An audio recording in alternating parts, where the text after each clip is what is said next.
qu'il s'est passé cette nuit sur Odessa. Vous allez nous expliquer tout ça, Nivine Potros. Ça a été une attaque massive avec un certain nombre d'armes, dont on reparlera tout à l'heure, mais notamment des missiles hypersoniques. On essaiera de comprendre pourquoi. D'abord, donc, sur les images de cette attaque massive de la nuit dernière. Alors effectivement, les images, les dégâts en tout cas sont très impressionnants. Plusieurs bâtiments ont été endommagés dans cette attaque massive de cette nuit.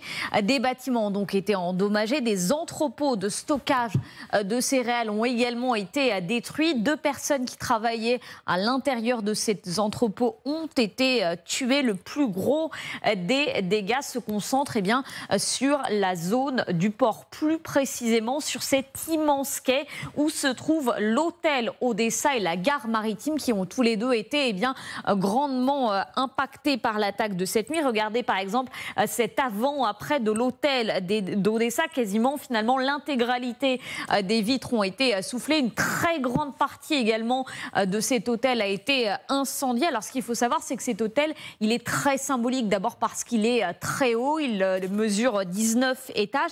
Et puis il est situé à un endroit lui aussi assez symbolique. Il est tout près de l'escalier Potemkin qui symbolise l'entrée symbolique dans la ville d'Odessa. Alors ce qu'il faut savoir évidemment, c'est que cet hôtel, il n'était pas habité, il était vide et ce depuis plusieurs mois, compte tenu évidemment de son emplacement stratégique. À quelques mètres seulement de cet hôtel se trouve la gare maritime qui elle aussi a été fortement touchée. Et encore une fois, cette photo avant-après témoigne évidemment de la violence de l'attaque qui s'est produite cette nuit sur Odessa. Alors, Nivine, les armes justement, qu'est-ce qu'on sait des armes qui ont été utilisées par les Russes? Alors, assez classiquement, les Russes ont d'abord utilisé des drones Shahed, on a énormément parlé. Ils ont également utilisé des missiles Calibre, ça aussi c'est assez récurrent de la part de l'armée russe. En revanche, plus surprenant, selon le gouverneur d'Odessa, donc selon une source ukrainienne, l'armée russe aurait également tiré 2 missiles supersoniques Onyx. Alors, il s'agit initialement de missiles anti-navires, mais très récemment, l'armée russe les a détournés pour cibler des infrastructures terrestres. Jusqu'à présent, ces missiles, ils étaient lancés depuis un navire ou depuis un sous-marin. Mais là aussi, il y a eu des ajustements qui ont été faits très récemment, encore une fois, par l'armée russe. Ils peuvent désormais être tirés depuis un lance-missile terrestre. Ce qu'il faut savoir sur ces missiles, c'est qu'ils sont redoutables, hormis leur portée de 300 km, ce qui les rend quasiment inarrêtables. C'est plutôt leur vitesse qui peut atteindre 3000 km par heure. Combiné à un autre atout majeur, ils peuvent changer de trajectoire. Ils peuvent voler extrêmement haut, mais également extrêmement bas. Ils peuvent tout simplement raser l'eau. Le porte-parole de l'armée ukrainienne le reconnaît lui-même. Ces missiles supersoniques sont très difficiles. Il est très difficile de faire face à ce genre de missiles. Yuri Ignat qui rajoute également le fait que les Onyx ne soient pas très précis est une bonne chose, mais le fait qu'ils soient difficiles à abattre est une mauvaise chose. Alors selon lui, il y a 2 systèmes capables de les arrêter. Le système américain Patriot et le Mamba français. Le problème évidemment, c'est que l'Ukraine n'en dispose pas de suffisamment d'unités pour pouvoir protéger l'ensemble évidemment de son territoire terrestre, mais également l'ensemble donc de ses mers, de son ciel. Il faut savoir que ce n'est pas la première fois que ces missiles sont utilisés, puisque pas plus tard que lors du mois de juillet, ils avaient déjà pris pour cible le port d'Odessa. À l'époque, les autorités ukrainiennes avaient expliqué que c'était quasiment incapable de faire face à ce genre de missiles supersoniques. Merci beaucoup Nivine pour cette description très complète au sujet des missiles. On en reparle dans une seconde. Question simplement, puisque les Ukrainiens parlent, avec cette attaque de la nuit dernière, de tentatives pathétiques de représailles après ce qui s'est passé vendredi dernier, elle est calibrable en combien de temps cette opération? Est-ce qu'elle était prévue avant? Oui, le problème, ce sont les coûts et la mise en place, parce que c'est une logistique, ce genre de truc. Vous savez que l'Onyx, là, il fait quand même 3 tonnes. C'est un engin qui fait quasiment 9 mètres de long, donc c'est un engin qui est consistant. Il peut tirer à partir de toute une série de lanceurs, donc comme ça vient d'être dit. Donc c'est un engin qui est multifonction. Le deuxième point, c'est contrairement à ce qui a été dit, c'est vrai que le Patriot peut le détruire uniquement quand il est en phase haute. Ah oui. Donc c'est le choix haut. En fait, il monte très haut, après il pique. Le deuxième point, c'est qu'il est comme le Scalp. Il va à 20 ou 30 mètres du sol, et puis alors là, le Patriot, il voit rien du tout. Rien, et aujourd'hui, on voit bien que les missiles qui servent à taper sur cette ville, alors ils ne sont pas précis. C'est pour ça qu'ils tapent dans une ville. Ils ne seraient pas capables peut-être de tirer sur un bâtiment comme l'ont fait les Ukrainiens vendredi. Donc ils ne sont pas précis, mais c'est vrai qu'ils en ont un certain nombre. Des engins qui sont déjà relativement récents, que des engins qui ont relativement anciens, qui ont une vingtaine d'années déjà. Donc ils ne sont pas assez précis. Mais n'empêche que quand vous avez des flottilles comme ça qui partent, c'est relativement impressionnant. Donc ils peuvent casser la ville, quoi. Oui, c'est ça. Ils peuvent casser la ville. J'ai écouté ce que disait l'amiral Vichot ce matin. Il était invité chez Elisabeth Martichoux. On lui a posé la question, évidemment, au sujet de ces Onyx. Pour lui, ça montre quand même quelque chose sur les stocks d'armes russes. Écoutez. C'était la réponse bien sûr à l'attaque sur Sébastopol. Alors ils n'ont pas pu viser le quartier général ukrainien parce qu'il est certainement beaucoup mieux protégé et puis surtout ils ne savent pas où il est. Mais donc ils s'en sont pris à un immeuble civil symbolique dans le port et ils ont utilisé un missile anti-navire de surface, ce qui veut dire confirme. L'Onyx. Oui, le Nyx, mais c'est un missile anti-navire de surface. Il est très difficile à intercepter, mais surtout, ça montre qu'ils n'ont plus de missiles sol-sol, voire même de missiles mer-sol. Et ça rejoint ce qu'on sait aussi des forces russes, qui est que, quoi qu'ils en disent, ils ont quand même beaucoup de mal à remplacer les missiles de précision. Alors, est-ce que c'est un problème pour eux, Ulrich Bonnat, de ne pas avoir de missiles de précision? Ils ne sont pas complètement perturbés par le fait de ne pas faire des frappes précises, les Russes. Oui, alors déjà, il y a ça, effectivement. Ouais. On a du mal un petit peu à savoir pour ce qui est des stocks des missiles de croisière russes. Effectivement, oui, il est certain que la Russie en tire plus qu'elle n'est capable d'en produire, ça c'est une certitude. Il est probable aussi qu'ils gardent une partie de leur stock pour cet hiver, pour refrapper à nouveau les systèmes énergétiques et le réseau énergétique ukrainien. Néanmoins, effectivement, dans cette guerre, les Russes sont prêts à faire feu de tout bois. Ils utilisent des systèmes solaires comme les S-300 pour frapper les zones qui sont proches de la ligne de front. Donc dans ce cadre-là, effectivement, utiliser un missile Onyx, c'est pas la première fois que ça a été fait.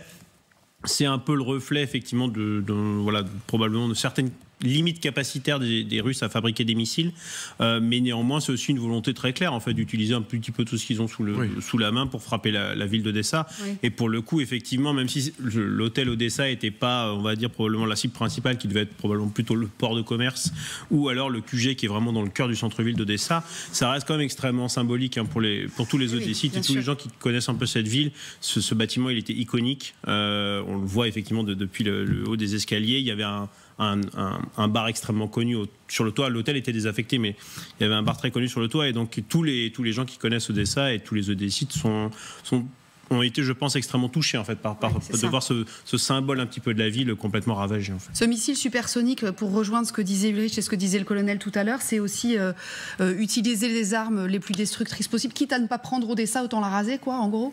Oui, et puis et raser les infrastructures portuaires. Ça, je pense que c'est extrêmement important parce qu'il faut insérer aussi tout ce qui se passe là dans la guerre des céréales. Bien sûr. C'est-à-dire qu'il y a une volonté de détruire en effet le port. Manifestement, enfin en tous les cas dans les premières informations qu'on avait, il y avait aussi des entrepôts, mais manifestement vides, qui avaient été visés. On voit bien que, d'ailleurs, c'est la suite de ce qu'on disait tout à l'heure sur la façon dont les Ukrainiens maintenant arrivent à défier les Russes dans la mer Noire, mais depuis maintenant plusieurs jours, il y a des bateaux, on en est je crois au 2e qui a pu quitter le littoral, alors un peu plus au sud d'Odessa, et rejoindre Istanbul. Donc en fait, les Ukrainiens arrivent, alors tant bien que mal, à faire sortir quand même leurs céréales, alors que Vladimir Poutine avait bien dit tout bateau qui sort est une cible pour nous. Et on voit bien qu'ils n'arrivent pas finalement à les détruire, que ces bateaux chargés de céréales sortent, ce qui est absolument capital pour les Ukrainiens qui ont besoin d'exporter leur récolte, qui ont un pays qui est détruit. Donc ils ont vraiment besoin des revenus aussi qu'apportent les céréales, l'acier qui sort, les minerais. Enfin, il y a beaucoup de choses qui peuvent sortir. Donc aller viser comme ça les infrastructures d'exportation d'Odessa et du littoral, c'est aussi un message et une tentative du Kremlin de stopper ces bateaux qui continuent à sortir tant bien que mal. Mais aussi bien que les Ukrainiens n'envahiront pas la Crimée grâce à la frappe sur le QG, les Russes ne prendront pas Odessa grâce à une frappe avec un missile supersonique. Non, mais en fait, Odessa n'est pas une cible militaire, puisque on l'a bien vu sur la carte, c'est très très loin derrière le front. Mais Odessa est le principal port d'exportation de céréales ukrainien, et donc c'est un poumon économique. Alors, pour l'instant, il est peu utilisé, parce que vous savez que les Russes ont dénoncé l'accord négocié avec l'aide des Turcs et de l'ONU pour pouvoir faire sortir les bateaux de céréales ukrainiens sans se faire attaquer en mer Noire. Mais on sait qu'il y a des velléités régulières de remettre en place cette libre circulation. Et en plus, Magali le disait à l'instant, il y a des bateaux qui sortent quand même. Et donc, si tout ce qui permet d'abîmer ces infrastructures portuaires porte un coup sévère aux Ukrainiens. On voit d'ailleurs que les Russes ont attaqué aussi, ont envoyé des missiles encore plus à l'ouest sur le long de la frontière roumaine.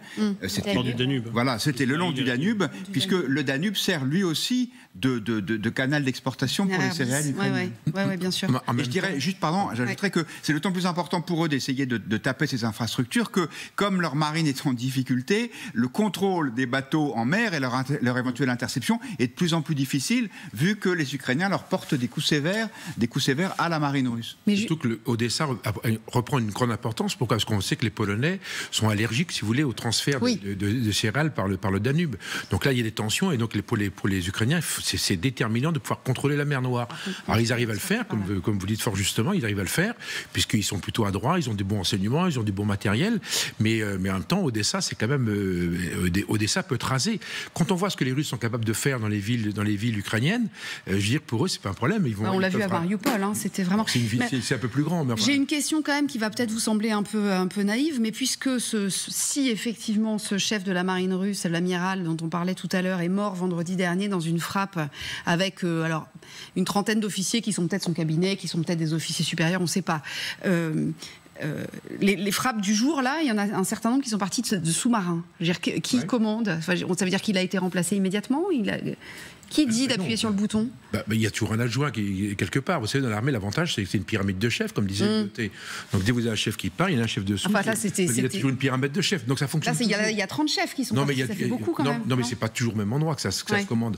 À Moscou, il y a un état-major de la marine qui a vu. Il a été désigné instantanément. Un successeur a été désigné. Ça veut dire qu'il y a toujours les canaux de discussion, etc. Sa mort, elle est psychologique, elle est importante, tout ce qu'on voudra, mais elle n'est pas déterminante pour la mer Noire, bien évidemment. Et ça veut dire aussi que les infrastructures du bâtiment même du quartier général n'ont pas été complètement détruites. Parce qu'on a besoin aussi de ces infrastructures. Non, c'est pas très grave, parce qu'en fait, le sous-marin, s'il était en mer déjà, il a ses missiles armés, il y a une communication cryptée ou protégée entre Moscou sur le sous-marin, en disant voilà votre cible, le gars, il rentre les éléments dans la truc, ils ont lâché un missile. Vous savez, les missiles de croisière, le sous-marin est en mer, il est sous l'eau.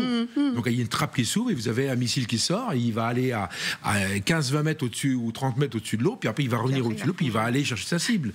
En plus, le problème de l'Onyx, c'est qu'il est rapide. Le champ du loup, voir le champ du loup. 3000, c'est le champ du loup. 3000 km/h quand même, je vous rappelle. Alors que le Scalp ne fait que 1000 km/h. Donc il est beaucoup plus véloce, si vous voulez, ça c'est la qualité russe, il est beaucoup plus véloce que les missiles européens. Et puis de toute façon, ces frappes, en fait, elles sont probablement coordonnées en fait, par le chef d'état-major directement de l'armée. En fait. On a des frappes de l'armée de l'air, enfin de la VKS, on a des frappes de la marine russe, on a aussi des missiles solaires qui partent. Donc en fait, il y a une vraie coordination, donc il est probable que ce soit pris directement. Ces genres de directives sont probablement prises directement au QG en fait, de l'armée russe. Et après, effectivement, si le chef d'état-major de la mer Noire n'existe plus, au pire, on passe à ses subalternes directement depuis Moscou. Mais ils doivent quand même être un peu désorganisés. On aimerait quand même être une petite souris. Cette frappe n'est pas la première. Il y a 2 semaines maintenant, tout un système d'écoute russe de très grand prix, d'ailleurs, plus d'1 milliard de dollars, disait-on, qui a été démantelé, détruit même par les Ukrainiens. Donc il doit y avoir quand même un effet d'accumulation. Sauf qu'on peut imaginer qu'au siège de l'état-major, il y a quelques câbles et connectiques qui partent en direction des différentes opérations, et que ça a été mis a priori hors de fonction vu l'importance de l'impact.